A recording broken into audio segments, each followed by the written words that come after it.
Hello, hello, hello. Once again, this is the Hungry Bleak podcast. I don't know why I just closed my eyes in that extremely long blink. That was uncomfortable, but we're going to keep going because that's what we do. I am Antonio Pomares, and okay. This is just going to be a really fun and cool, even in like the virtual purple room. I don't like calling it a green room because I don't like color green. I like color purple. That's why there's purple down at the bottom there. We were just laughing and talking about random stuff, what have you. But this is going to be a fun episode. I think half of it is going to be laughing. The other half is going to be us actually talking. One of my favorite people. Look, I know I said this actually last week, live on camera. They had my favorite comic of 2020. Bottom line, just that story and the way it's come out, what have you, and the fact that it actually deals with wolves and werewolves is a pretty cool link to the episode that we're doing today. So this person is a writer, a creator, artist, cat whisperer. I don't know if that's an actual thing, but if it is, she has marketed that whole thing there. Just one of the coolest, most fun people. And little known fact, this person's social battery runs down quicker than mine, and I appreciate that because by the time I get to the con, they're already like trying to dig a tunnel out so no one can find them. And everybody's like, "Has anybody seen?" No, jacket's gone, product's gone, everything. There's a sign that says "We'll be back tomorrow," and I dig that energy. Totally dig that. So, without any further ado, ladies and gentlemen, non-binary, gender fluid folks, this is Micheline Hess. Hello. That was a great intro. Thank you. I really do try with the intros. I just want to just give the person as big a possible an intro and then just let it all go from there. What I have you? appreciate that. Yes, very much so. But no, I truly do appreciate your social battery running down quicker than mine. Oh, Be- yeah. because It's like it's my so hit cool. points are just coming out of the top of my head as I'm standing there, Yeah, like exactly. video game. It's like 20. And it just you just see them just like going, how much more? All right. Yeah. It's like sun's going down. Yeah. It'll be dark soon. And going, wait, a panel? Oh, I forgot about that. All right, yeah, sure. Yeah, sure. Why not? Just all right, cool. So, Micheline, what are we talking about today? Today we are talking about. Hang on a minute. Yes, sure. Go ahead. We're talking about Wolfen. Oh my God. Woo! What? You cheated. One of Holy my favorite cow. movies. Okay. Wolfen came out in what, 1981, I believe? Yeah. I won't say the early 80s. Albert Finney, a young Gregory Hines. Yeah. I'm thinking of the actress Denise. Oh, you know what? Let me look it up because I have the page. I'm trying to remember her name because she's been in Diane Venora. Excuse me. Okay. Yeah, I was looking on the back of the DVD. Couldn't see it. Well, the print is so small on the back of DVDs. Let's be Yeah, honest. I have to be like, It, you're old when you're like, it's almost illegal, honestly. It's almost illegal to have a print that small. And another young actor, well, at the time, younger actor, Edward James Olmos, that's right. Mm-hmm. which I didn't know until I went to go rewatch it. And I was like, wait, what? I was like, Yeah, whoa, okay, so I'm definitely in for a treat. letting it all hang out in that movie. For real. And it was no small part. I'm just saying. Well played, Edward. Well played. Um, this movie. Oh, okay. Now, this is the thing about this movie. I haven't watched this movie since I was a kid, so maybe like 85, maybe 84. I want to say came out in 81. It's about werewolves, but if you look, well, not werewolves, but wolves skinwalkers, which is part of Native American, Indigenous, First Nations mythology culture, where it's when a person can change their form. Wolves are most commonly associated with it, I guess. But when Mhm. you look at like, because I watched it on demand, but it was on Showtime for a bit as well. I figured you watched it on Showtime, and that's why you kept talking about it on Facebook. That's what Ah, made me look at it because it was on like for a couple of months, and then when you saw it, I was like, "Damn, you know what? I haven't seen that movie in a while." I went back to go watch it, and it wasn't there, and I was like, "Son of a bitch! All right, cool. All right, bet. aw, All right, I bet, bet." But it was cool because it was on demand. It was only $4, and that's oh, cool. cool. And Okay. I'm probably gonna watch it again tonight. But when you look at the description, it says a police detective, Albert Finney. We'll talk about that in a minute. And a psychologist, uh, Diane Venora. They find out that there are murders being taken place by telepathic wolves. That is the worst description of this movie ever. Yeah, it was really it was I mean, I don't even know. I know a lot of people consider it to be a werewolf film, but I Yeah. definitely don't see it because there's really no transformative aspects to it. Like Hmm. they are what they are. It's just these, yeah. Well, I guess I don't even know if they're telepathic, telekinetic. I don't know. I Spirit, don't. like, yeah, I don't know what you would really call them. I want to say the wolves are like the old ones, like the old, like they're old gods, like the way that they describe the Yeah, legend and such like that, like in like what like the maybe last 40 minutes or so of yeah. the movie. That's what made it more. That's actually what made it more interesting to me when I rewatched it. But then I start thinking that maybe it is like Edward James almost and that crew, like they are, but they just don't show it. And sometimes you don't want to show everything, Hmm. Yeah, but maybe. but telepathic wolves, I was like, this movie is so much more than that. Yeah, it is. You heethens, I got so really much more lazy than with that. the description. It's Yeah, like you're like, telepathic wolves, whatever. yeah. I don't get paid enough for this. How many sentences do you need? A paragraph. You Yeah, getting two, man. It's 120 like characters. You got it. you got 10 minutes, man. You getting two sentences. That's it, man. I gotta go home. I I got gotta go. I got to heat up this TV dinner from 19, from 1980 in the tin foil. I got to spin it twice in the oven. I, I don't want my mashed potatoes And frozen. take it out and mix it and then put it You got to take out the brownie so it doesn't overheat. You got to take out the brownie when it's back. halfway done because you don't want that overheating. But you end up eating it anyway, so it doesn't matter. Whatever. Cool. Basically, all angry. Yeah, just there's nothing. Well, that's why it was a hungry man. You real hungry now, and you angry. You hangry man. That's what they should have called him. Man. I don't believe we used to eat that stuff. Oh my god. Oh. Yeah, I had TV dinners a few times too, and it was kind of actually I kind of looked forward to it as a kid. I imagine, because it was rare that we ever did that. It was kind of like, wow, you know, chicken patty, you know. This is Yeah, something that I saw on TV. Yeah, I'm gonna yeah, eat the same thing I saw George Jetson eat. This is like space. This is like space age. This space is the food. future. Told you this is gonna be like half laughing and half wolfing, and I don't know. We're gonna add in some other ridiculous stuff too. What was it about this movie that had you like talking about it for that time period? Because you were heavy on it, and I was like, damn. I mean, you do bring up random movies, which I love that energy. You're one of the positive parts about Facebook. Everything else, pretty much, I Oh, was thank you. like everything else. I could see them set on fire. I wouldn't care. But posts like yours are ones that I go. I haven't heard anything just completely out of the. Oh, there's Micheline. Let's see what she got to say. Yep, that's it. Okay, filled And my coming quota. to you from left field.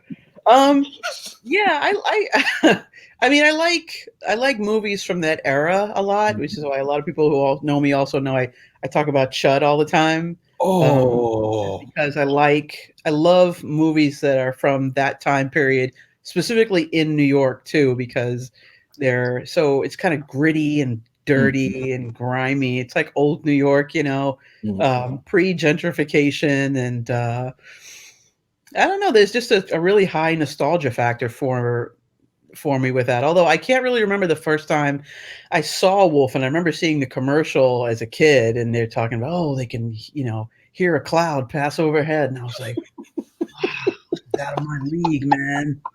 Um, And then I finally saw it, and I was like, "Man, this is great." Like, you have, like there's, like, a message there, and a lot of people look at movies like that, and they're like, I one time got into a huge debate with somebody who was kind of looking down on me because I liked the movie Alligator, and I was trying to make the Oh, argument that there's this social commentary within the movie because they don't really start bringing out the big guns for this giant mutant alligator until it gets into like high society. It starts out mhm, like killing people in the ghetto and then kind of in the suburbs, and cops are like, "What?" And then it finally like the whole city converges on it once it like crashes this fancy upper crusty party. yep, So yeah, I think a lot of people tend to write off movies like that because it's just kind of a schlocky B movie. mhm, But yeah, things like well, I don't know if Alligator took place in New York, but Wolf and Chud, Q, the Winged Serpent, all of those oh are god, just really, I love them. I never get tired of watching them. I haven't seen Q. I haven't heard of Q in years. Yeah, I think that's on like Wow. Tubi or something. It, So, yeah, like Tubi and what's the other one? Crackle. oh yeah, Crackle. They'll Mhm. have random movies. Like it's Yeah. almost like those bins that you find at Walmart or Best Buy, like Yeah, the it's different very movies. much like, "Oh, haven't seen this in a while," you know? Whoever like sets up their lineup just looks in there and goes, it's what yep, okay, cool. That's it. Yeah, That's what we're putting on this month. sweet.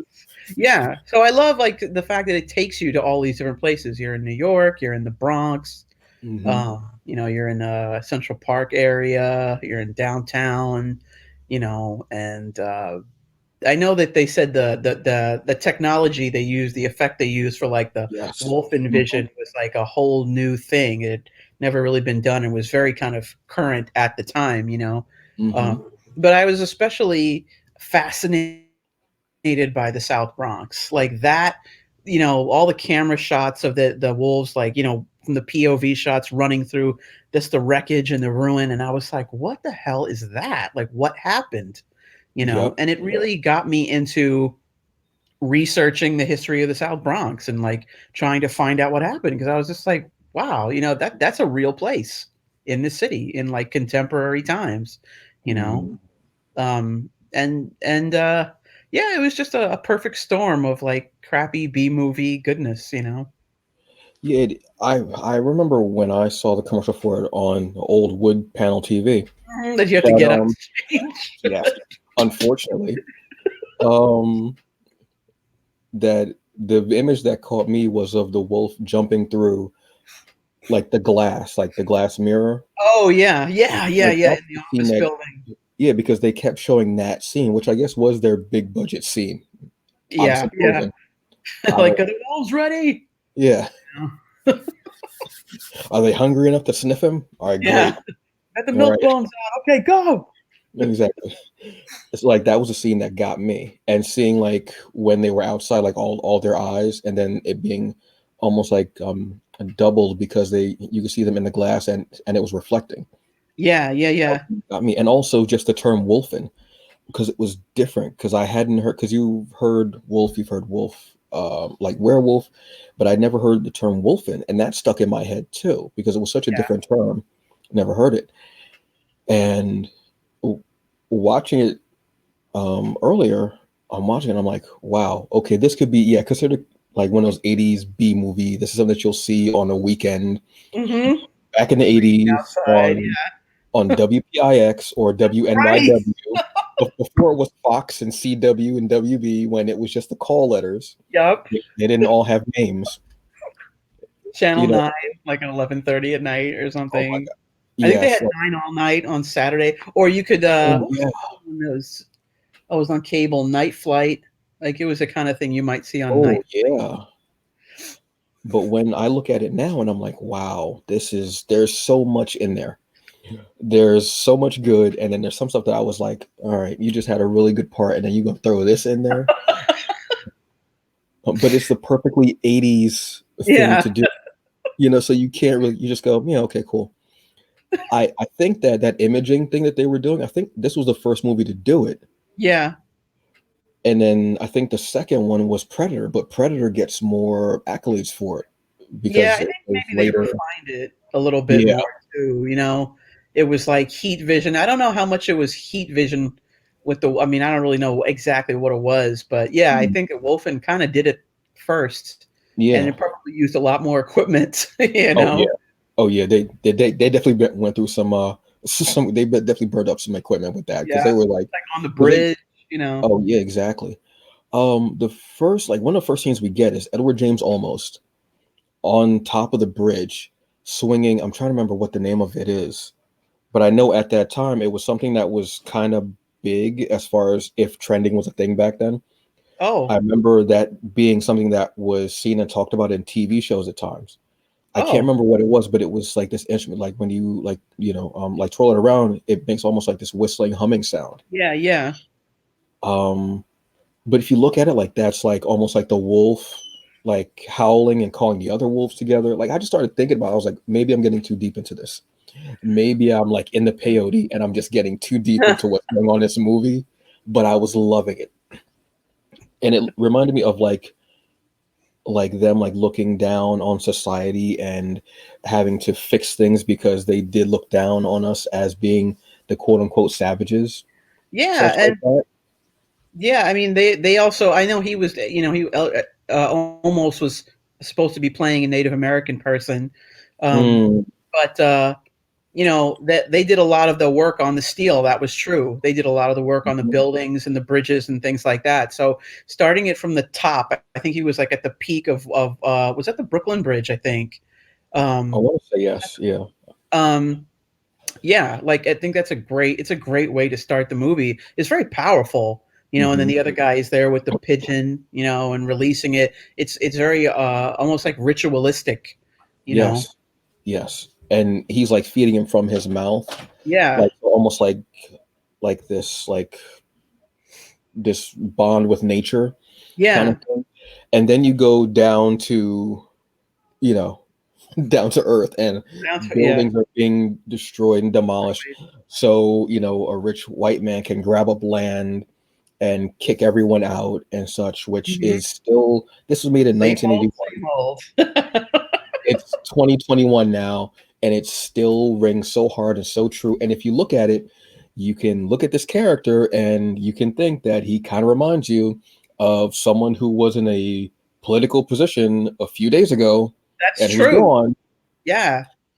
I'm thinking we need Yeah. to re-release this on like an That's true. anniversary That's edition. actually I'm very just true. saying. I never thought about that, but yeah, that's a really good point. Mr. Mhm. Vanderveer was like a land like a mogul. He was like a millionaire. I guess millionaire is a lot of money Yeah. back then. And yeah, he. I mean, they do kind of cross paths with Edward James Olmos's character too in the beginning on the bridge. I think they were crossing Mhm. the 59th Street Bridge, maybe. And then they go downtown, and then they're attacked. You know, it's already kind of creepy. Like, who the hell is going to go to Battery Park City? But it was almost like he was kind of looking at his heritage as like a Dutch.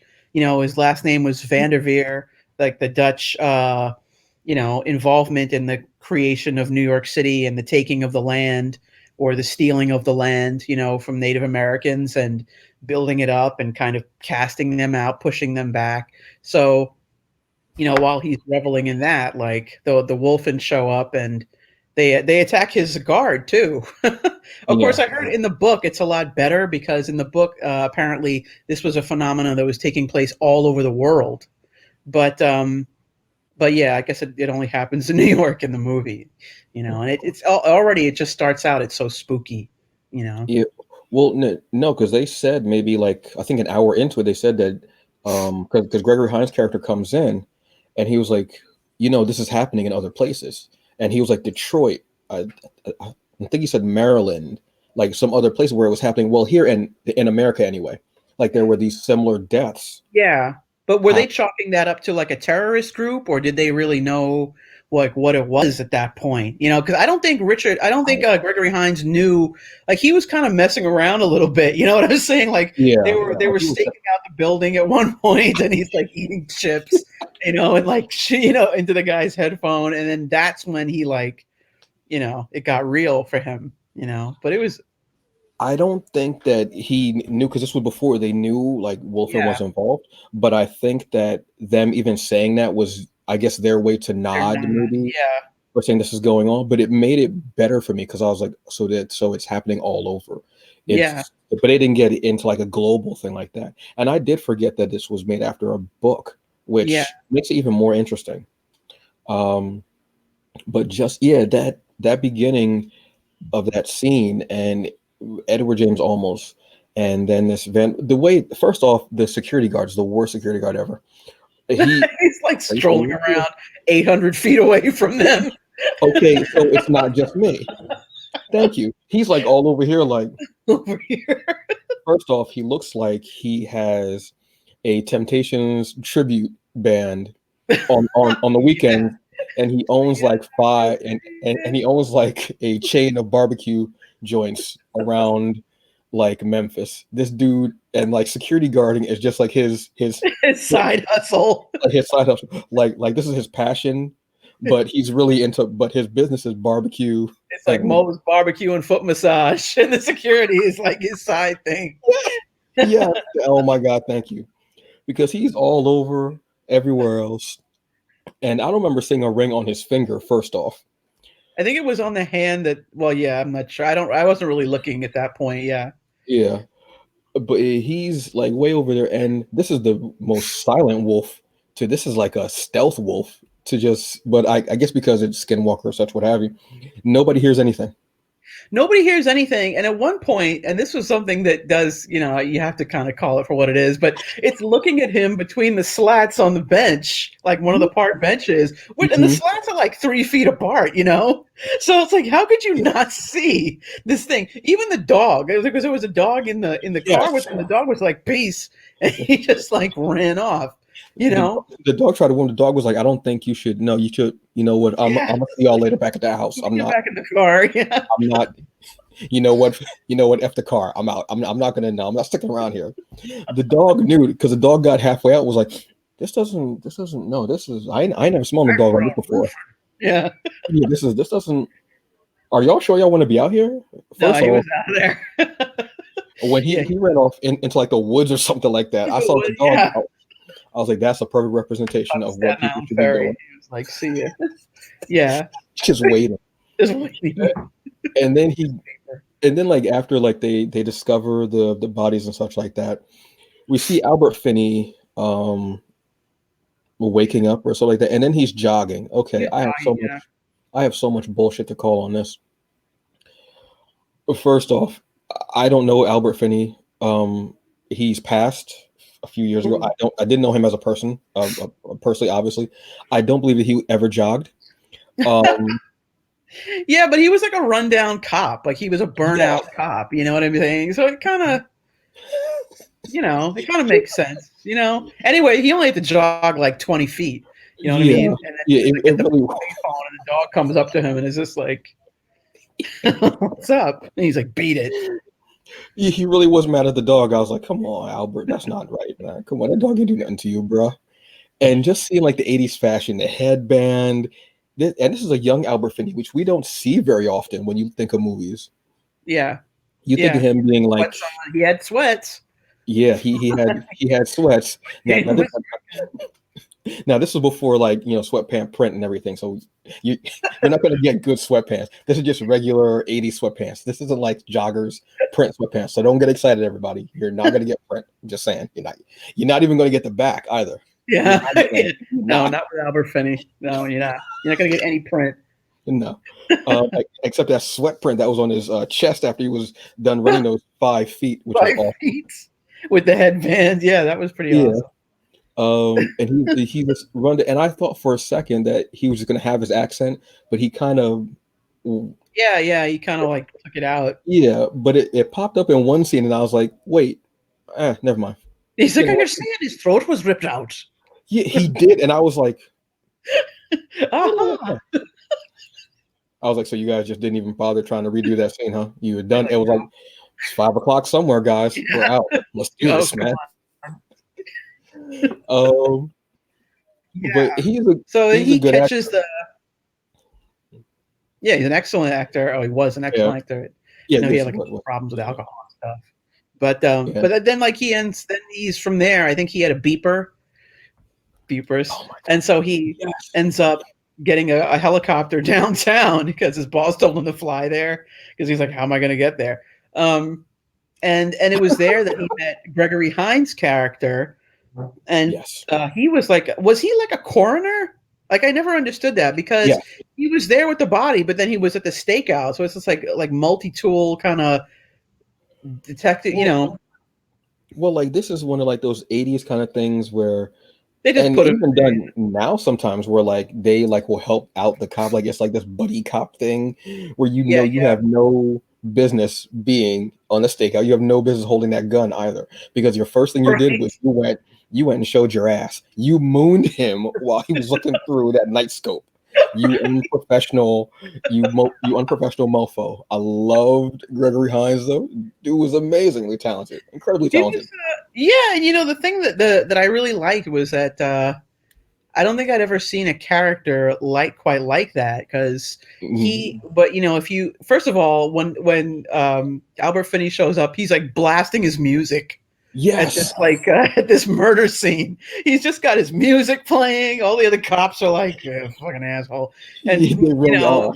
He's like Dewey, the Albert Finney's character Dewey. He's like, "Hey, were you jogging?" He's like, "Yeah, you should just use chemicals." Like, it's just all about it. But then if you follow his trail, he takes you into the morgue where they're kind of looking at the bodies of like Vanderveer and the subsequent Mhm. homeless people who get killed in the Bronx, like in the burnt out wreckage of the Bronx, and that was a really interesting view, I thought, because he kind of had the sciency side of it, and that kind of added to the mystery. No one could understand how like the cuts in the victims were made Mhm. because there's no trace of anything metal. Could it be ceramic? Like they can't figure out, all the force and the fact that like organs are missing from the victims, and the organs were diseased. So there was like no way that any person who's just doing a random attack could see that unless they had like all this equipment that they were testing. And also, was there a guest shot by the guy who was pushing the gurney out through the door? He was talking about tennis shoes and jock straps. Tennis Yeah, shoes, jock straps. like That was he was from Die Hard, right? He was a cop. Was he a cop in Die Hard and Family Matters too? Was that him? I don't Reginald Van Johnson, I think. Reginald I Johnson. can't remember his name. He was like, you shouldn't have been messing with that bee.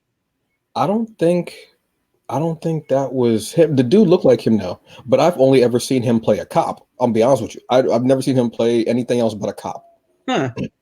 I gotta But look. that dude does it because he said something about messing with white people, and Yeah. and I was like, because he was the first one killed, and I was like, so this scene is they purposely made sure this scene stayed in. They had to, Yeah. because that was a scene stealer right there. But it because he was looking at me, he was like, it was like a father talking to a son, like, see, Dan them messing around with them people. Yeah. Now look at you, and then you put the sheet over his face and dragged him away. Yeah. Like I was dragged like, away. damn.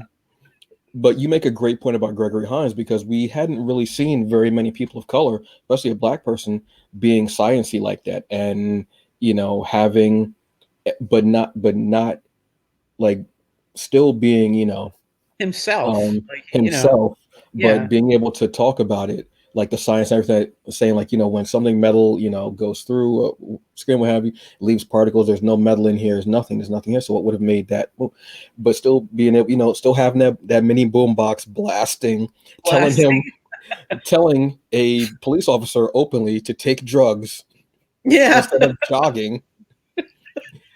And he's also out there full fro. He has his earrings in. He doesn't wear like the scrubs or anything. He's wearing his own clothes. In the office when he's telling him, "I'll help you out because I know kung fu," and he's kicking the door Yeah. closed, and his police captain is looking at him like, Like, what the "What's hell going is the on? matter with you? This bullshit. Are you serious?" Yeah. So seeing that like was just a really cool part as well. Um, After that, we go to the psychologist. I want to say, I think they bring her in, yeah, right? yeah, because they have a whole room that's like a lie detector. Right, right. which shows off more of that imaging technology, Yeah. which was kind of similar to what the wolves like see through as well, which is cool. I kind of like the idea of that, like a whole room being that. Again, this was kind of ahead of its time. Like Yeah, because now you see like interrogation room scenes and what have you, and people having the mics and camera stuff like that, where this was doing it in 1981.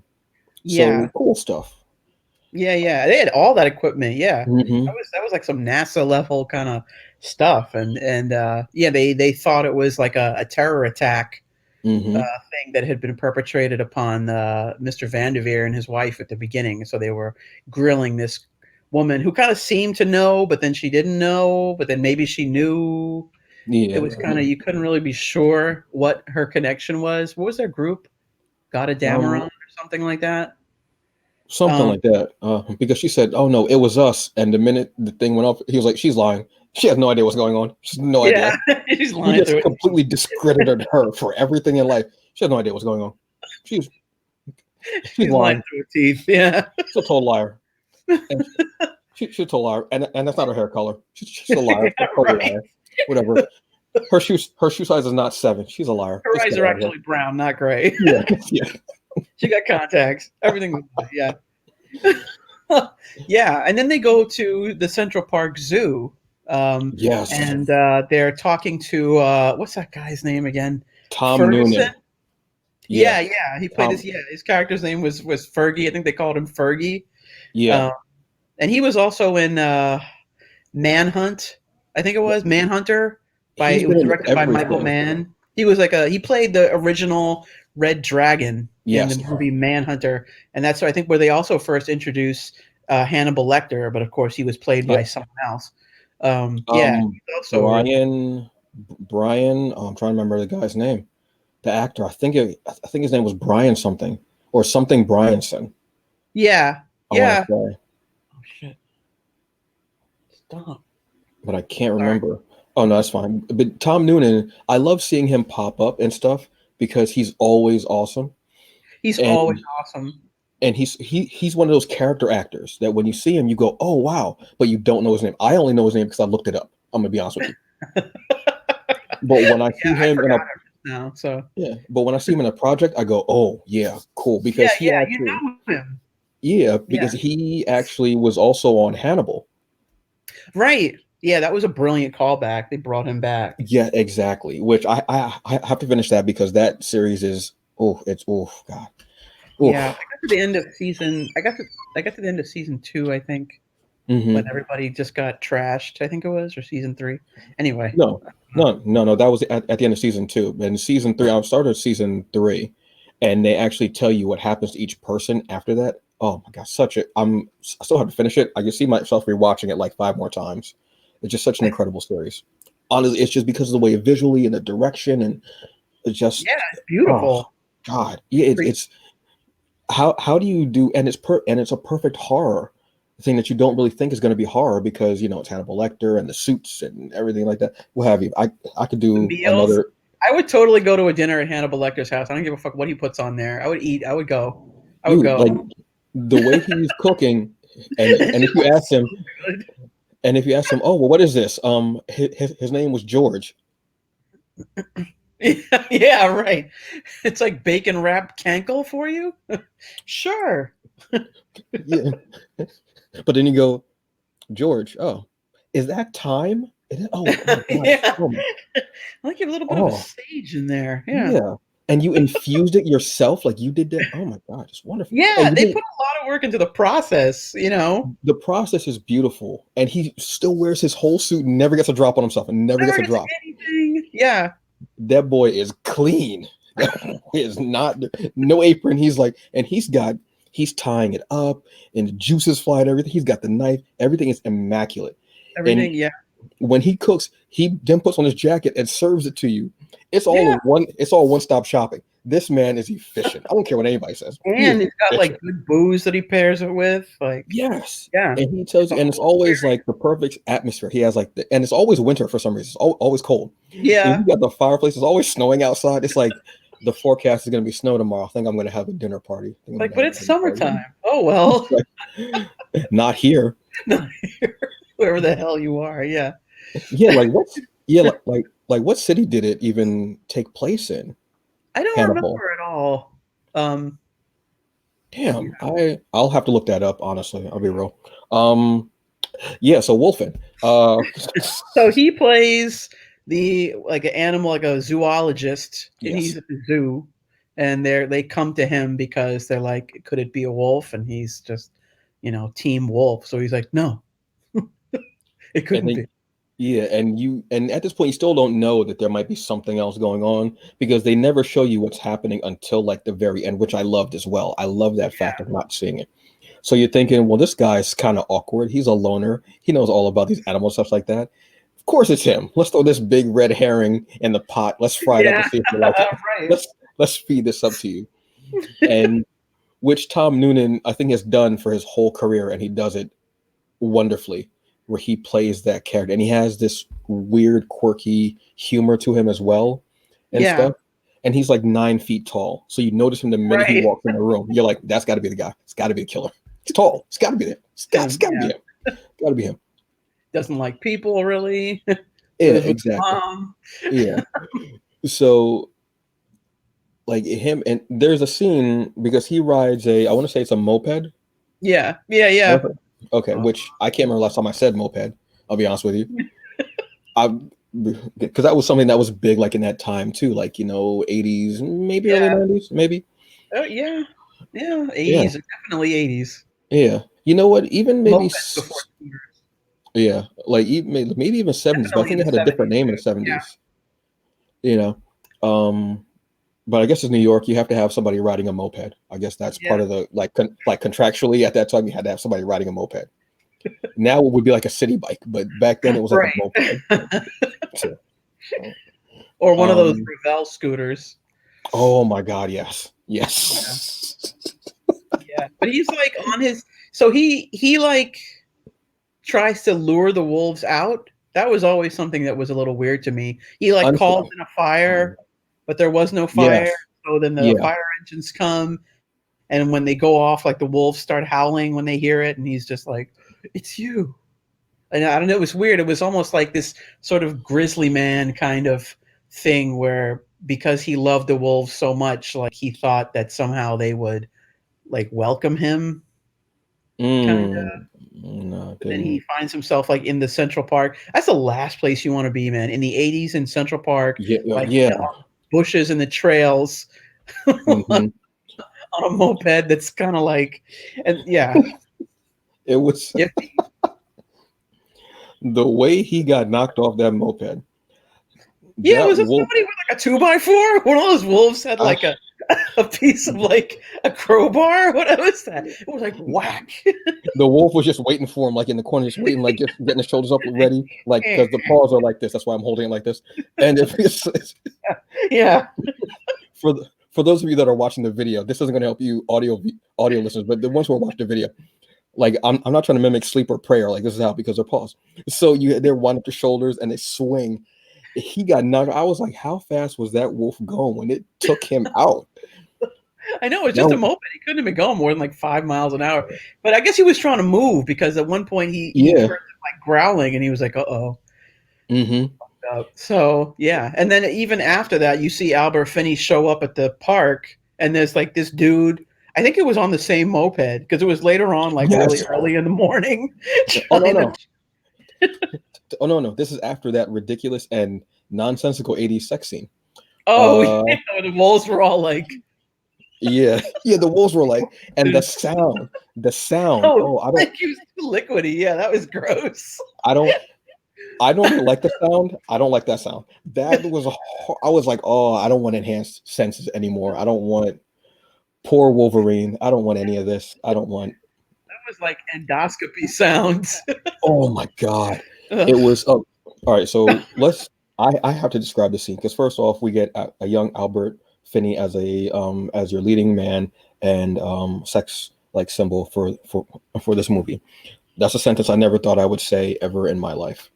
So we're gonna let that go. Yeah, I would Um, just redact that completely and just say I Albert Finney. nope. Youngish It's Albert Finney. It's too late. It's youngish. out of the box. You know what? You know what? You can't unring that bell. Let it go. It's there.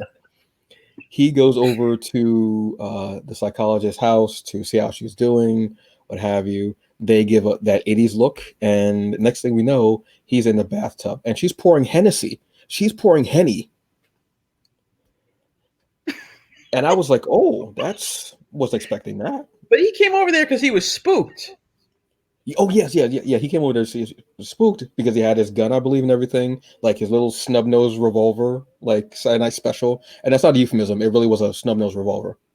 But was that what happened after what happened to his partner? Because I feel like he Hmm. saw something. See, I now I I'm think like I think we're he going out of saw the wolves. I want to say, or like one of the wolves, and then he goes, or he feels like the wolves are following him, so he goes over there because he's spooked and he wants to see how she is. And we see him in the bathtub. My first instinct was, is this a pre-sex bath or after-sex bath? It was pre how because about she both? wanted him to clean up before coitus. And there's nothing as Wash your dick. unsexy as and because there's nothing as unsexy as saying coitus. Coitus, the Coitus. only It yeah, says that in the script. yeah, Oh, this is the coitus scene. Okay. coitus is unsexier than intercourse as far as like the hierarchy goes. So then we go to the scene of them having their 80s sexy. That has to be a body double. Has to be. I refuse nothing. That has to be a body double. It has to be. I just don't understand how the Wolfen saw that because she was like, wasn't she like upstairs, like in an apartment on Central Park West? Like, For she was some like, reason, I think that they were on like a fire escape. For some reason, I'm oh, that's remembering a true. fire They can get escape. around, can't they? Yeah. Yeah, but they were looking a little too long. I'm gonna be real with you. I'm gonna be real. There was no need. If you're not gonna kill them, then just go. I think they You were know just what I'm sizing him up. saying? Sorry, I have to go there. No, well played. Well played. And then this is what killed me after. So that next morning, she's in a heap because obviously, it was devastating to her. He was everything and more to her dreams. He walks out the door, just got his coat on. He's out. The cat is laying where he was laying. And then we get to the moped scene that we're getting ready to talk about. Yeah. Please go ahead because I was in tears. I watched it about 3 times because it was just so funny to I think like some random guy had found Fergie's moped me. and he was trying to get it to work, but he kept like falling over. And it was like in the background. You almost might even not even notice it because you're kind of focused on Albert Finney, but it was once you see it, it's just kind of like, wow, they that was like some major hang time. Like they pulled that thread all the way through, you Yeah, know? I I want to say Dewey, the Dew Man, uh, kind of recognized it because he was kind of looking at it like with his head tilted, Yeah, like but he was like, can't think about that. Gotta keep the memories of what just happened last night in my head because I'm a make it stud last forever. with his flowing locks in the hair This- and in the wind and such like that. It was awesome. And then they go looking for Fergie, yeah. and then they find all the pictures of wolves and such like that. And then that's when I think Gregory Hines' character talks about, oh, they found like the hair, and he rips the hair off of one of the The stuffed animal, yeah. It was like a stuffed wolf, like a mounted, yeah. And maintenance guy is just like, he's like a goddamn Canis lupus head. And just pulls it right out. he was so excited. He was so excited when he said that. And they're both looking at him like, is that necessary? Like Is it the really hell? seriously? Do you know how much time it took to even stuff that animal? Do you know how much time that was? Mad rude, Hines. Mad rude.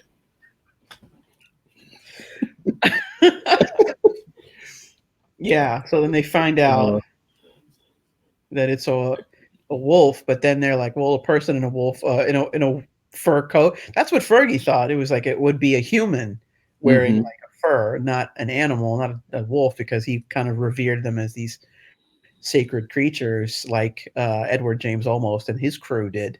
You know, hmm So they all rejected the notion, but at the same time, the wolves were going around in the South Bronx and they were killing like homeless people, like homeless, and drug addicts and things like that. And they were like luring them. It was weird because like that church was their home base. Yes. Yep. They were in that like that burned down church, which actually turned out to be a prop. By the way, I always thought that that church was Really? real, but it was they built it for the movie. It's this old, um, burnt out. There was just part of the landscape, the landscape of rubble and decay, and they were going to leave it there after they were done with the movie. And the city was like, "No, no, no! This is an attractive nuisance. You have to strike it." Like a burnt out church in the middle Wow. of a burnt out neighborhood. This is an attractive nuisance. But I thought I was really impressed by that set because they built it and it looked just like everything else. It was filled with ruin and broken stained glass. And I think at one point Dewey goes over there with the psychologist to like they're like walking around, like they went up there for some reason. They're walking around and they go into the church, and it's so creepy because there's no one around, and it's just this ghostly skeleton of a church in the middle of this lot. Yeah, because they even talk about yeah, because he was looking up at it like he was like almost like revering it because it's a church. And he was like, he asked her something about going into a church. She's like, "Oh, I haven't been into a church since I was married or something like that." And he was like, "Oh, so this was before the coitus." And he was asking her like, "Oh, so is he still around?" She goes, "No, he's not around." But yeah, that whole like the fact that the wolves were going after the quote unquote, I'm doing air quotes for anyone listening, uh, the dregs of society, the ones that nobody would miss is, Yeah, is is even what they said, because when they lured that one drug addict after he just scored like a couple of pills, and then he's looking around like because he hears it, he's looking, and next thing you know they like get him on his throat and they pull him in. Like that scene was like wow, like they are going after everyone who's at the as society would have seen them as the bottom of the barrel, especially yeah, being in the 80s and such like that, and in that neighborhood where everything is rubble like you were saying to begin with. yeah. And I think it was the construction people who found him, who found that guy's body sometime later. Yeah, I Um, think you're right. they were like digging. They were starting the development of the new Vanderveer Towers or whatever. I think they Hmm. decided they were going to go through it with it anyway, even though Vanderveer himself was actually dead at that point. So they were still in the process of gentrifying that part of the Bronx, which was a kind of threat to the Wolfen because that's where they lived. Hmm. You know, who knew? uh yeah, I mean, who knew? I guess if you weren't a drug dealer you didn't know, like you just like okay. He just paid them. um yeah. Wh- it's so messed up because he had just scored too, and then he just died, like he was I just don't know what he murdered. scored though, because all he had was like an Yeah. eyeball pendant and like a shoelace. He's like, I need to get straight. Well, Yeah. and the guy was like, sure. I don't know what he gave him, like Tylenol, Anacin. Yeah, he gave He him these old beat up looking pills that looked like someone had already swallowed them and then like coughed thank them you. up again. And Thank you, because I was trying to identify because it was like two like it gel was like, capsules, and yeah, one end was black, the other end was clear, but it was like some powder in it, and I was yeah. like, I don't know what that was. "Is that like a nifty way to hold the Coke? Like I don't understand if that's how to do it, because you It's can the just old open crack it, delivery system. Yeah, you it's can like just open Liquimade. it, You just pour it in water. you just put a little bit in your hand, take a bump, and then go on about your business." I'm not sure. I don't know. But then also like in the limo scene in the beginning of the movie where we have Vanderbeer and his wife. um there's a moment when, and it's 80s moment, you know it's going to happen. She like kind of hunches down and she Oh goes to yeah. move her hair, and I was like, she's going to take a bump, watch, she's Yep. going to take a bump, and she goes and she gets that little canister and she has a little spoon in, and I was like, oh, Yeah. And they mention that yeah, Dewey's oh character yeah. Dewey mentions that, and it's immediately like by his superiors, like, what are you trying to say? Because there's this notion of these rich high society people being like Hmm. cokeheads, you know. So they refer to them as party favors, you I know. But it's really no different than what this guy was doing, who was, you know, stumbling around in the ruin. Like, you know, they and both like, that was such a great little nod again, even to today. That was a yeah, great little thing. This movie was so ahead of its time. Oh my god. Yeah, because we didn't want to. And the worst thing is they didn't even say anything. They all three of them just looked at him like, it looked at him, yeah, like, and we all and we all know that look know it, because it still happens behind closed doors when there's a room full of them. sure, And the room smells like settling out of court and roofies. So right, don't care, don't give, don't give, right. don't care. It's true though. Um, and then he goes, "Oh, yeah, that party favors line stuck out." When I heard that, I said, "Oh, oh, that Yeah, was, oh, well, well delivered, Albert, yeah. well delivered." Um, and then we like when he's on top of the bridge, when he starts to figure out, okay, well, he goes after I'm trying to remember Edward almost character's name. Eddie, I want to say Fulton. Fulton. I know it was Eddie. I don't remember his last name though. Yeah, they put him, they Yeah. let him go up on the bridge. I didn't think he was going to do that. They're like, he's up there, and they put him in the harness, and he walks up there, and he's like, and he Yeah. goes to talk to them. He Yeah, said he said he was going to be up on top of the bridge for the next 4 hours. I'm guessing it took 3 hours for Albert to walk up there because he was like, nope. Woof. He was yeah, going as slow as possible. really slow. Yeah. And but he still had like those harnesses like you were saying like a hook on each of the ropes or cables I should say to go up there. And that scene when he's talking to him and we finally like really get to see like Edward James Olmos and I don't know if that's his first role or whatever, I don't know, He was but young. yeah, because he had He had like like the long fresh hair and acne scars. It was not like how he for looked real. in Miami Vice. Yeah, like Oh, this is at least like maybe five. Well, this may be like 5 years before I want to say because 80, Miami Vice was in like mid 80s. I want to say so. Yeah, maybe around that time. oh, he looks I so don't know. different. But I guess that's his Yeah, yeah. Well, you know what? He didn't have that big, mustache. mustache, and his hair wasn't coiffed up as high Yeah, as it's all this. clopped up. And then we like his hair is like a little more, like laid back. It's a little Like, longer. oh yeah, Yeah, like he's in different clothing and such like that. And he like the way he talks to Albert Finney, I don't know, I just loved his acting in this scene. Like he just gave it, he was like, well, skinwalker. So if he's telling him, but you don't know if he's joking or or if shapeshifter. he's serious. Yeah, you don't know if he's being Yeah, serious or he's just pulling his leg.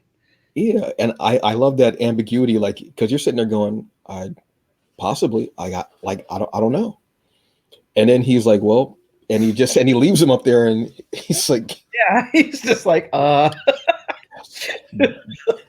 nope. seems so uncomfortable. That scene is so uncomfortable because he's standing there like, Looking around. Yeah, and I don't think Edward James Olmos' character was harnessed. He just like bopped no, off out of the scene. You know, it yeah. was like, But I think that and it was like was the play like to windy. the Like, it was it was windy up really there. windy. Like it could have knocked a grown person Yeah, over. That's that was like because when he winter, went I to reach think. for that cord, he Yeah, was like reaching for it so yeah, yeah. slowly. No. Yeah, But yeah. So he kind of I looks guess that starts like to like steer him yeah, down. Hmm? and it really plays to like the realism of it because they wouldn't have had harnesses on because they had no fear of it. Yeah, That's why they built everything up there, like the indigenous First Nations, Native Americans, like they were the ones to go up there and build it. And the way he was hopping around, he was like he was just swinging yeah, around. I'm like, yeah. It's like moonwalking around. It's just like, oh, yeah, okay, I'm like, looks how fun. high is the insurance for this movie? Word. Because he is just True. whatever. Because that wasn't special effects, like that was like straight, like they were Yeah, up on top of that. and there's not a lot of space up there, and they had No, like a camera crew and everything. Yeah, yeah, because they had to be up higher than them because the one scene was looking down Yeah, at Albert Finney's character when he was trying to figure out what to do, and even yeah, when they were when he was telling them, well, go ahead, it's easy to shapeshift. You just flap your you just flap your wings in your yeah. head, Flap your wings. jump. I was standing there like I don't think that's how it works. I don't think that's how it works at all. I think He's that's the opposite. basically, yeah, he's basically just like, eat shit and die. I'm not telling you shit. Like, yeah, And go with your he was problem. And he had a nerve to unhook him too, which was petty. He unhooked him, Yeah. He unhooked him. He was like, yoink. and he was just looking over the, yeah, because they were really looking over the edge, and the cars were going by. Like Yeah. that was not digital. That No, was they didn't not. stop traffic. They didn't care. Like they didn't even know they were up there filming a movie. Like they didn't care at all. They were like, nah, nah, just keep going. You got to commute. You got to go to work. It's 81. We don't have time for this. Got things to Since do. 81. Since 81, man. Nobody cares to be doing that. And then like we're not sure where he's involved in it, but we know that there's Right. something still there going on. The part I really liked was in the bar after the stakeout, where Gregory Hines' character is killed by one of the Wolfen, and Dewey, Albert Finney's character, is like he's distraught. He's been cut. He's got like that cut, that scratch on his face from the wolf, and he's trying to figure out. And he goes to the bar because he goes to stake them out one night too by himself, which was not smart at all. Oh, you know what? Yeah, I Before the don't know scene, where that was. Like, where it, the hell was that? it was so dark I couldn't tell where that was because it was he was sitting in the car, and Edward James Olmos and two other men are coming out of a bar, Yeah. and one of the older man, he gives him the necklace. He puts the necklace around his neck, and he gives him something in his Oh, leg. yeah. Like Alka-Seltzer. Yeah, and he goes to the beach and he just disrobes. And Albert Finney's watching him, and he starts like having his hands like kind of like paws, puts it in the Yeah. wet sand, and you're thinking, oh snap, it's about to change, it's about to change, it's about to change. But he doesn't change. He's just acting out. He's just feeling or whatever, or he's playing a joke on Dewey. I wonder if he was kind of fucking with Dewey. Like now that I'm talking about it, I think he was, honestly, Like, is this what you because want? Is this what you think? Like, we're all just, you know, these like beastly fucking, superhuman, like hmm seeing POC as like this superhuman, the other, super strength, yeah, capable of like tearing people apart and things like that? Or do you really understand like the role that, you know, systemic racism kind of plays and like into why we are where we are right now? You know, hmm it's and interesting. he's like just standing there kind of dumbfounded because he's already had his gun out too. Yeah, he was going to Like shoot him. yeah, like you can kind of see it in the shadows, but he was going to shoot this man who's foaming at the mouth and naked on a beach. Like, but no one would have questioned it. That's the thing. Once again, in That the middle of winter, like it was winter time. yes, and with that cold water and everything too, like that's crazy, and nobody would have questioned it. That's Right. Nobody another would question that. that's another weird thing. But again, this was the '80s, and this is what we still go through now. Yeah. Uh, so then So we go to the back bar. then, right? Yeah. Yeah, then we go back to the bar later on where he had like seen them come out of and goes in and he wants to know what's going on, like what's happened. And Edward James Olmos' character starts telling him about the Wolfen and the culture and mythology of the wolves and shapeshifters, skinwalkers, everything. I was so into that scene. I was just sitting there listening. I was like, Yeah. oh my god, this is so cool. It's a great mood in that scene. Mm-hmm. The music Because and everything. yeah, and it's a scene where you're getting, at that time you wouldn't get this. You had a room full of indigenous, First Nation, Native American actors, whether they had lines or not. You had a room full of them in that bar, um, and that was a scene that you were getting anywhere. You weren't, Right. you Yeah. know. And I don't know if Edward James almost has any indigenous blood. I don't know his 23andMe, so I don't know what that, because he could possibly have something because of all the mixed natives happened throughout centuries. I don't know, so I'm not going to call out anything. It was the 80s though. Fisher Stevens did play an Indian man. Yeah. So That we're going to just gloss over that right now until I get his DNA results. Just saying. skate Just over. saying. Just saying. Um, but yeah, that scene, and again, which it kind of harkens back now because there's actually a show that came on CW this year. They're actually on episode two, but it originated in Canada on a channel CBC, where it deals with Indigenous First Nation, the Native American culture, and mythology. Is called Trickster. So I was like, Oh, I "Oh, heard about that. I haven't seen it. Is it good? it's good. I'm really enjoying it because I've been wanting something about different cultures and mythology and stuff like that because I love Yeah. mythology and Greek and Norse mythology has been crammed down our throats for so long. And again, I read it and I love the stories and stuff like that. They're great, but I need something else. I can't, Yeah. and there's so many cool things that you can incorporate. So they've had this on. So that kind of hit me too because it's great to hear. And Albert's sitting there. He's got the cut on his face. And he's listening to the stories. His eyes are like bloodshot. He's been kind of crying Yeah, from it. he's yeah, He's been going through it. He messed really up. had. Yeah, he's really like that scene. His face, because he doesn't say anything. I don't believe either in that scene, but his face tells you everything. He's been through it. Like even though he had that wonderful night, it's all gone It's all downhill. gone. Well, I It's think he's like he can't understand that because he sees Gregory Hines' character as a good person, as a fundamentally good hmm person, so he can't understand why there he considers the killing of that person to be an act of murder, but hmm he can't see it as an act of defending one's territory. You know what I'm saying? right, And trying to continue their survival, right, which is kind of how the Native Americans perceive the actions of the Wolfen, like trying to exist. hmm Eat people that they don't really society has doesn't care about anyway, and like protecting their territory. yeah, that's very As true. opposed to being terrorists. You know. Yeah, I along with that, I think it's also the fact that he feels guilty because he brought him in Yeah, no because he doubt. wasn't because again we're doing this 80s 90s trope where a person who has no training at all is brought into the field Yeah. because he can kick a door and because he can kick a coat rack. That's not how this happens. That's not. I know training is not all that well. I mean, let's just let the last couple years show it. I mean, well, centuries honestly, but let's talk about the last couple years.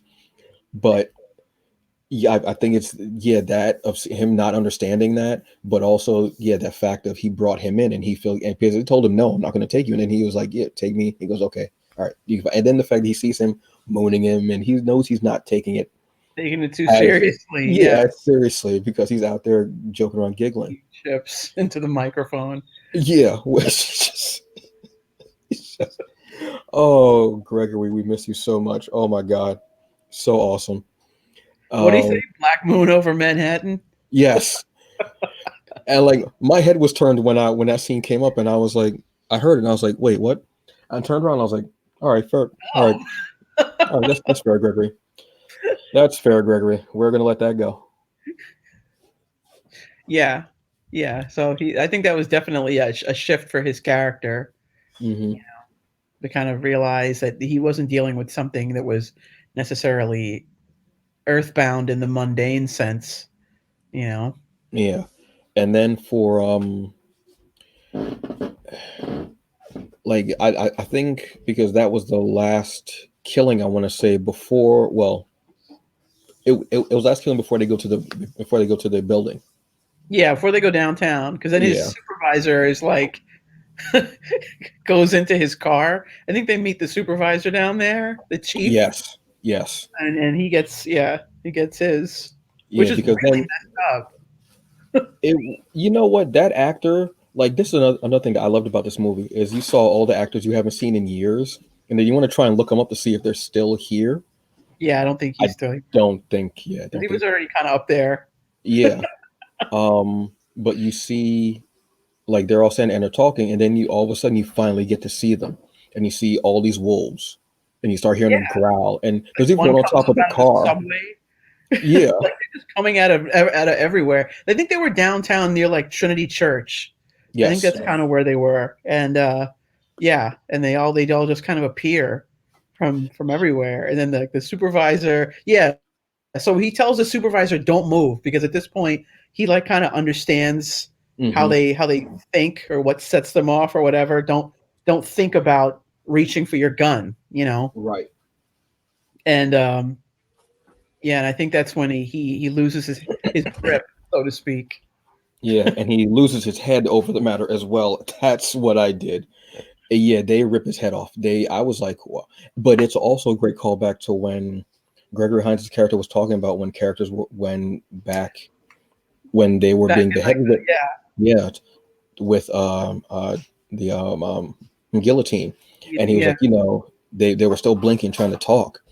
It's such a quick moment. The storytelling, holy cow, wow. Yeah. So is he? Yeah, yeah. Because his head is Yeah. lying there on the ground, and Yep. he's like mouthing something. And I remember as a Yep. kid, my brother and I getting into this huge argument at the dinner table because we were talking about like whether or not a person would be able to like speak after they got their head cut off, or Hmm. say "Oh my God" or whatever he said. Um, I think I ended up getting sent to my room without any dinner. Trauma. Anyway. Um, Fair enough. yeah, yeah. So he loses his head, but it's after he's in the car. Like he loses his hand first. He goes into the Yes. car, Yes. and then he actually reaches for his keys that are under the visor with his stump. If you notice, he like Hmm. reaches, and then he takes his other hand and grabs his keys, and that's when that there's like a Wolfen in the back seat of his car. It's so it's such a But then weird he gets out, because and like that his head just sitting there. Oh God, it's so good, but it was such a great horror scene too because when have you ever seen like not werewolves but just wolves gathering around? yeah, in the city, like in the like the Yes. most metro area you can possibly think of, and they're just coming out of every like they're coming out of the fog. I think one comes up Hmm. from the train station, the number 5 station. Yeah. Like they just kind of all just come out of nowhere. Then you just turn to the left, you see one like trotting between two cars. Like it's really yeah, it's kind of creepy. It was like at nighttime. There's really Yep. nobody down there at that time of the night. It's down near like Wall Street and everything.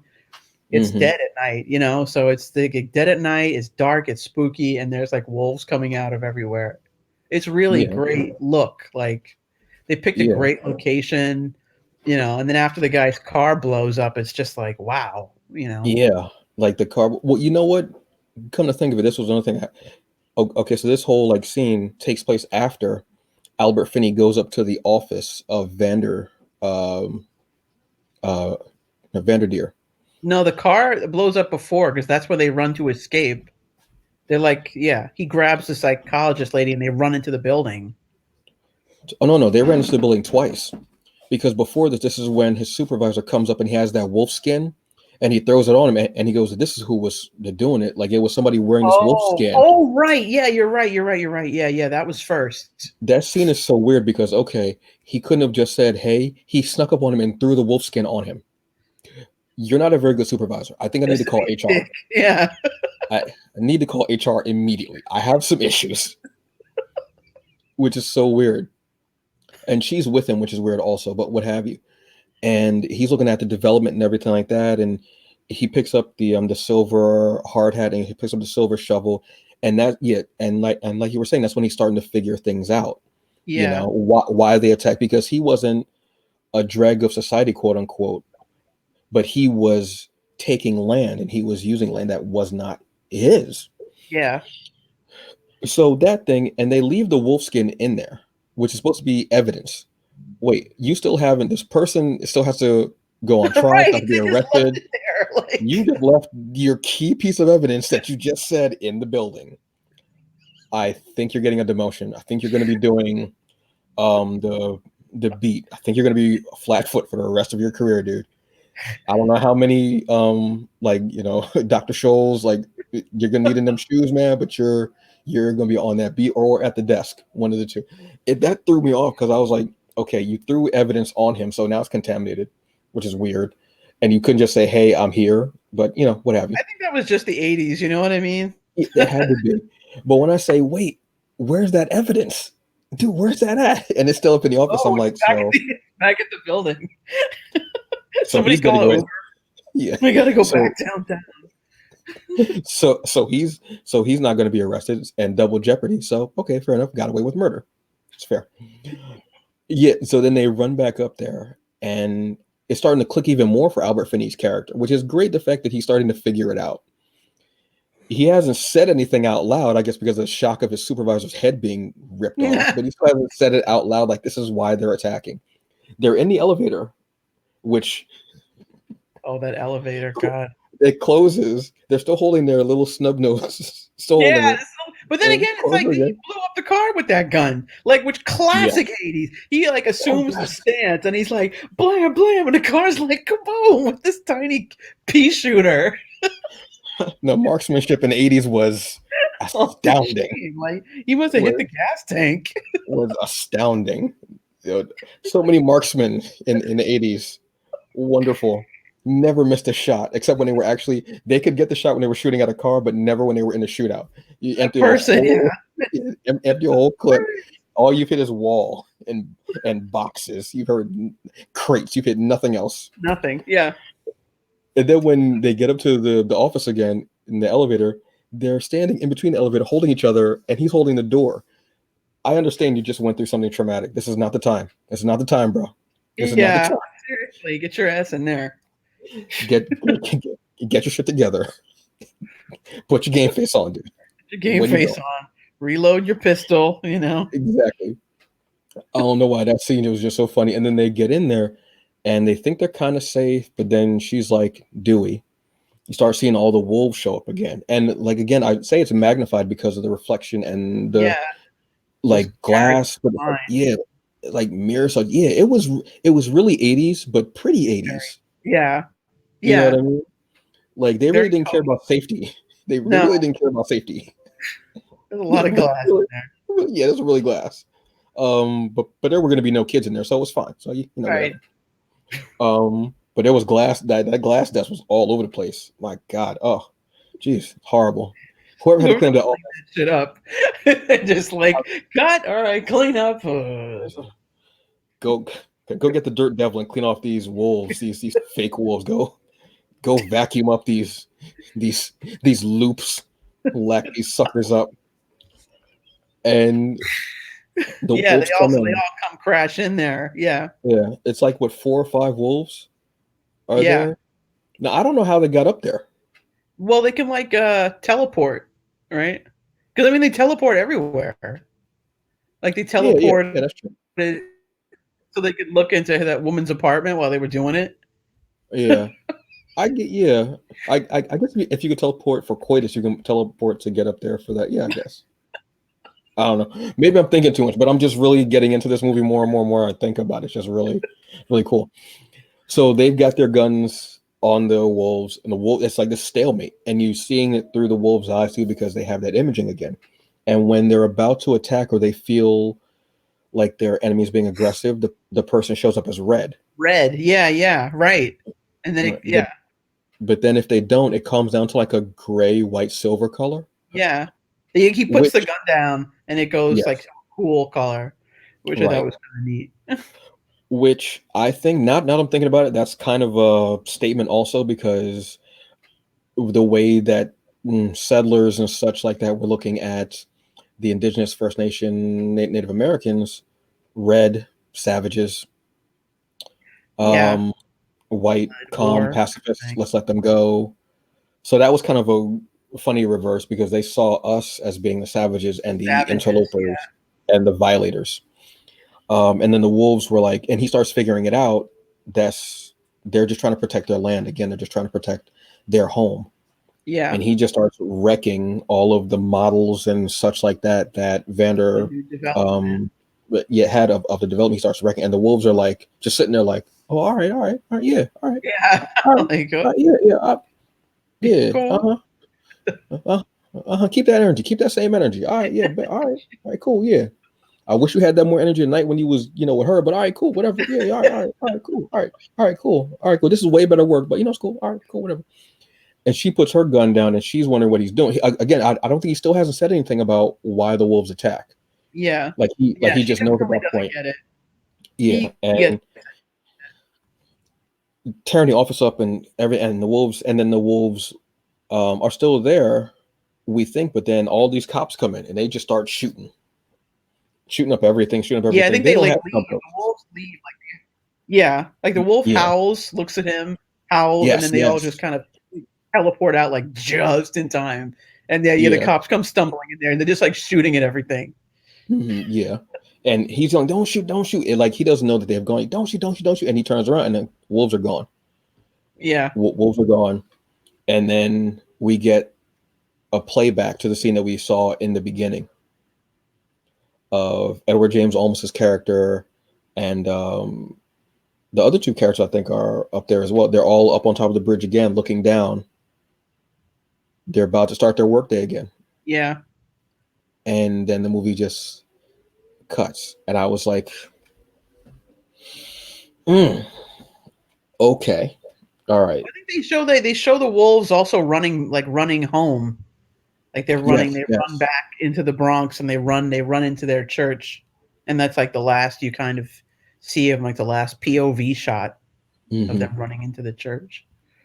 And it's still kind of ambiguous. You still don't know if it was them, like becoming the wolf skinwalking. You don't know if maybe that was them changing and they were actually the old gods, but they were telling their own story. Mm-hmm. You Yeah, don't know. And I love that. I just love that whole vibe. And I was like, oh my God, I'm so glad Micheline said Wolfen. I'm so glad. Holy cow. I needed this. I need this is like a palate cleanser. Because I've been watching like all this other stuff like and I was like, yo, this is so it's so the 80s part of it is kind of oh my God, really? That's what we watched? Really? yeah. Seriously? But then you look at the story beats and the way they held a thread throughout the whole movie and called back to different things and told a story that is still today so relevant.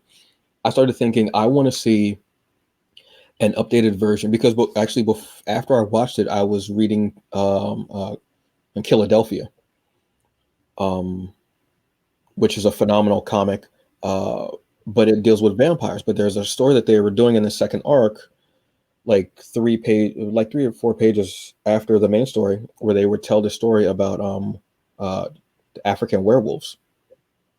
Oh, okay, yeah. And I started thinking, and I was like, I want like a 6 issue series of Wolfen told today. Wouldn't it And be I great? was like, if Micheline could be a part of that, like Oh, either writer or co-writer, because you know the movie, you have a passion for the movie, you're an incredible writer, and you thank you. have that sense of humor that you can weave into this while still telling this incredible story, this incredible horror, culturally aware, um, unfortunately, eternally relevant story. I was like, I don't know who has the rights or whatever. I don't know. Does anybody even care who has the rights for it? I mean, just I don't these know. movies. Maybe it's public domain. No, I doubt it. I think it was an Orion film. Orion Films. Oh my God, Orion Films. Holy cow! Wow, that was a long time ago. Oh, I think it might be Warner Brothers. So Oh, yeah, not yeah. Hmm. forget it. Unfortunately, yeah. But something like this story is just so yeah. I'm still thinking about it because my head is just so deep into seeing things like this. I'm like, damn, like still telling that story, but still being able to laugh at the '80s stuff. Yeah, it's dated, but it's You at the know, same time like it's very current. You know, exactly. Like so yeah, like seeing something like this, like today, like just because the story is still here and seeing the characters, and I mean, we can have like little nods to like we don't have to have Dewey be Albert Finney. Like we have like a character that looks like Albert Finney. We see him jogging and kind of wheezing, saying over like with a little nod, like just what have you. Somebody actually does fall off of a yeah, moped in like season two, but like a red moped, like something like that. Like just the things like this that would would be be so awesome. good. Well, Yeah. Tom Noonan is still alive, right? Yes, he is. Yeah, he's still That would alive. definitely like have him in there somewhere Like he's one of those people that we need to protect. Like we need to protect people like Tom Noonan. for Like we need to sure. make sure he's in like wrapped in bubble wrap and he's got like a mask on, everything. We need to protect him. This dude needs to stay around. Just put him in the Really. Robo Cane suit. Yes. Oh my yes, he was. Oh my yes, he was. He was, and he was still hooked on drugs, even in this suit. He Holy was shit. still on drugs. Wow. Gave him the nuke, and the thing was like, "Chee, chee, chee, Yes. chee, chee." Even as a cyborg, you still gotta He was get that still stuff. on You drugs. still you still need that stuff. That's horrible. Oh, OCP, you bastards. Oh my God. You're horrible. It's a horrible company. Uh, Wow. But like watching this also made me think of, like I said, um, your work 2020, like I said, it was the best comic I read in 2020. I'm gonna be honest with you. Thank you. That's not BSing, and I read a lot of comics. Jeez, I you do. Oh, I, thank you. I can boy, do appreciate that. boy, do I read a lot of comics. Jesus, You do read. I and it, yeah. Um, but not just from the art and and such, but your storytelling. The fact that you use prompts from Inktober to create a story. I Yeah. was like, how do you even? And these are prompts that you were given. It's not like you were like, okay, I'm going to use this one, this one. You use them and created that story. I, that alone is what maybe because storytelling is the main thing. Whether it's a game, a comic, a movie, a series, a wrestling match, what have you. Tell me a story. Tell me a story that's going to make me care. That's going to make me think. That's going to make me want to know what more about these characters. Or that when I close this book or app or what have you, then I'm going to go, damn, yeah. And you're still thinking about what are those characters doing right now? What's the next step for Mm, them? That's yeah. what you did A lot with. of people are asking me what I'm gonna do next, and it's just like I don't know. I don't know. The whole That's reason I did that was just to keep make like it was to make me focus on Inktober mhm. because I usually end up just falling off like halfway through. So I was like, all right, if I'm writing a story, I'm more invested, so I can't just kind of leave people hanging. Even though that's essentially what I did this year, but yeah, it was like okay, let me weave these into a story, and the more I thought about it. I wanted to do something that was really visceral and can kind of let me get some things off my chest. Mhm. Yeah, it wasn't kid friendly. It was, but here's the funny thing because your art, if someone just looks at your art, it looks like it is kid friendly. Yeah, even You know, still. but it was a beautiful book because it read like a bedtime story. Hmm. It read like a cautionary bedtime story. That again, that's the things that I was like, wow, just because I was done reading it and I was like, shit. I was like, God damn it. And I'm like, wow. And all these things like, okay, this is different because it's written like or feels like a bedtime story. It feels like a cautionary tale. There's dark humor in it. It's socially aware and it's telling a story of what's happening. And it felt like it was a way of relieving the the the the stress and anxiety and anger and sadness and everything, but still you're able to funnel that into a story. That's what storytelling is. That was the epitome of it. That was blood, sweat, tears, crying, anger, yelling into the void. That's what Yeah, that was to me. thank you. Yeah, that's what it was to me too. It was just like wow, and there's no end to it. But it's like I said, it was the best thing that I read in 2020. Um, and just yeah, I'm gonna have to go back and read it now. It's just yeah.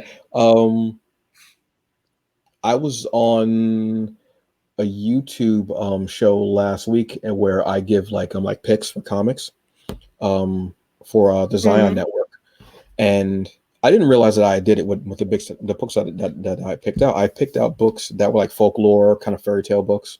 I didn't do it on purpose, just the ones I picked out for that week, Yeah. and it ended up being like two of them had wolves involved. One was coyotes, and the other was yours. Oh, sweet.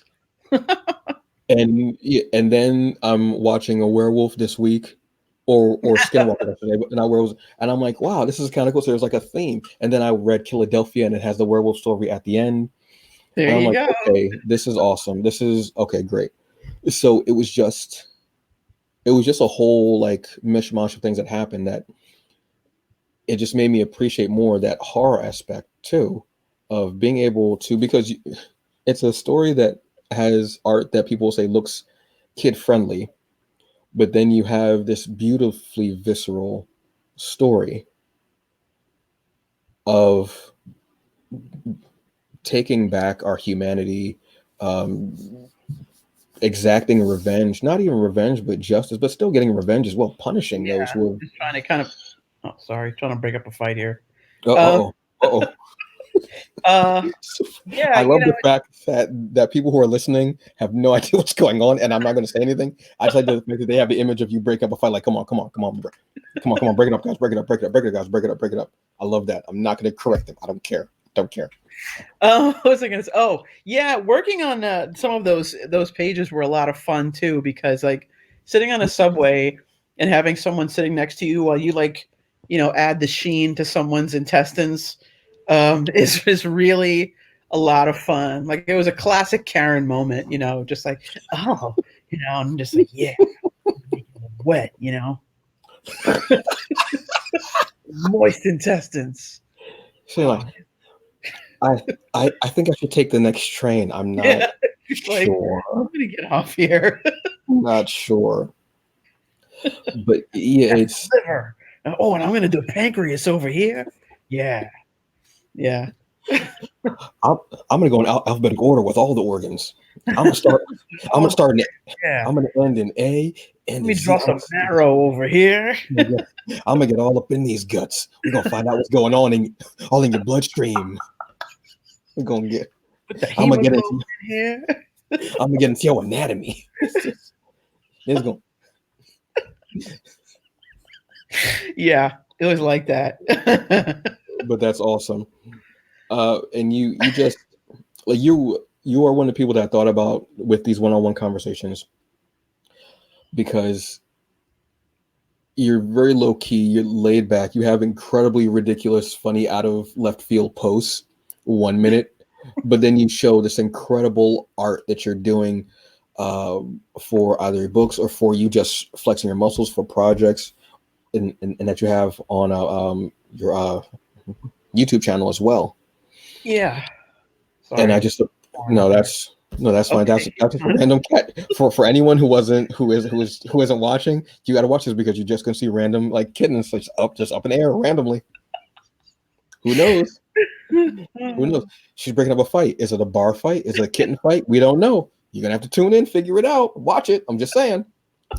What were you saying? I'm sorry. It's the best I get from marketing. Um, yeah, I totally lost myself too. I'm gonna be honest with you. Oh Are no, you? but your 3D art has been Oh just so yeah. cool Thanks. and doing that, and that's why I wanted you to be one of the people that I had on here because uh, your conversations are always cool that I have with you. You have this incredible mind for storytelling and analyzing things. Yes, there there may or may not be cat ears on her head. Yeah. We don't, tune in to find out. Cat lady in training.